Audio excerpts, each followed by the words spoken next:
சொல்லக்கூடாது என்று நீங்களே புரிஞ்சுக்க.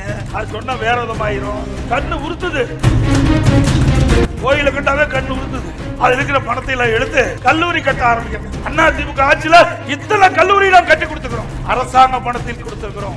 நீங்க அப்படி அல்ல, வேண்டுமென்றே திட்டமிட்டு அறநிலைத்துறையில் இருக்கின்ற அந்த நிதியை எடுத்து இதற்கு செலவழிப்பது எந்த விதத்தில் நியாயம்?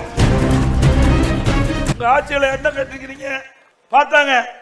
கோயில் பணம் இருந்தது, அறநிலைத்துறையில பணம் இருந்தது, பொறுக்க முடியல. நான் சொல்லக்கூடாது என்று நீங்களே புரிஞ்சுக்க. அது சொன்னா வேற விதமாயிரும். கண்ணு உறுத்துது, கோயில கண்டாவே கண்ணு உறுத்துது. அது இருக்கிற பணத்தை எல்லாம் எடுத்து கல்லூரி கட்ட ஆரம்பிக்கணும். ஏங்க, கோயில் கட்டுறதுக்காக உங்களை போல் இருக்கின்ற நல்ல உள்ளம் படைத்தவர்கள், தெய்வ பக்தி படைத்தவர்கள் உண்டியில போய் பணம் போடுறீங்க. அது அறநிலைத்துறைக்கு சேருது. அது எதுக்காக சேருது? எதுக்காக நீங்க உண்டியில பணம் போடுறீங்க? அந்த கோயில் அபிவிருத்தி பண்ணணும், அந்த கோயில் விரிவுபடுத்த வேண்டும், அதுக்காக நீங்க போடுறீங்க. அந்த பணத்தை எடுத்து கல்லூரி கட்டல. ஏன் அரசாங்கத்திலிருந்து கல்லூரி கட்டினா வேண்டாமா? நாங்க கொடுத்தோம்ல.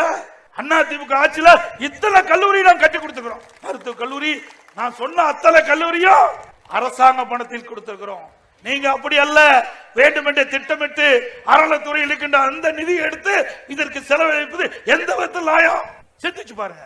இதெல்லாம் ஒரு சதி செயலாத்தான் மக்கள் பார்க்கிறாங்க. பல மக்கள் என்னிடத்துல கோரிக்கை வச்சாங்க, இது ஏங்க கோயில் அறநிலைத்துறையில் இருந்து இருக்கிற பணத்தை எடுத்து அதுக்கு செலவு பண்றாங்க? கல்விக்கு வேண்டான்னு சொல்லல, கல்வி என்பது முக்கியம். ஒரு மனிதனுக்கு கண் எப்படி முக்கியமோ அது போல ஒரு நாட்டிற்கு கல்வி முக்கியம். ஆனா அந்த கல்வி அரசாங்கத்திலிருந்தே கொடுக்கலாம். ஏன் அரசாங்கத்தில் பணம் இல்லையா? 10 கல்லூரிக்கு தேவையான பணம் இல்லையா?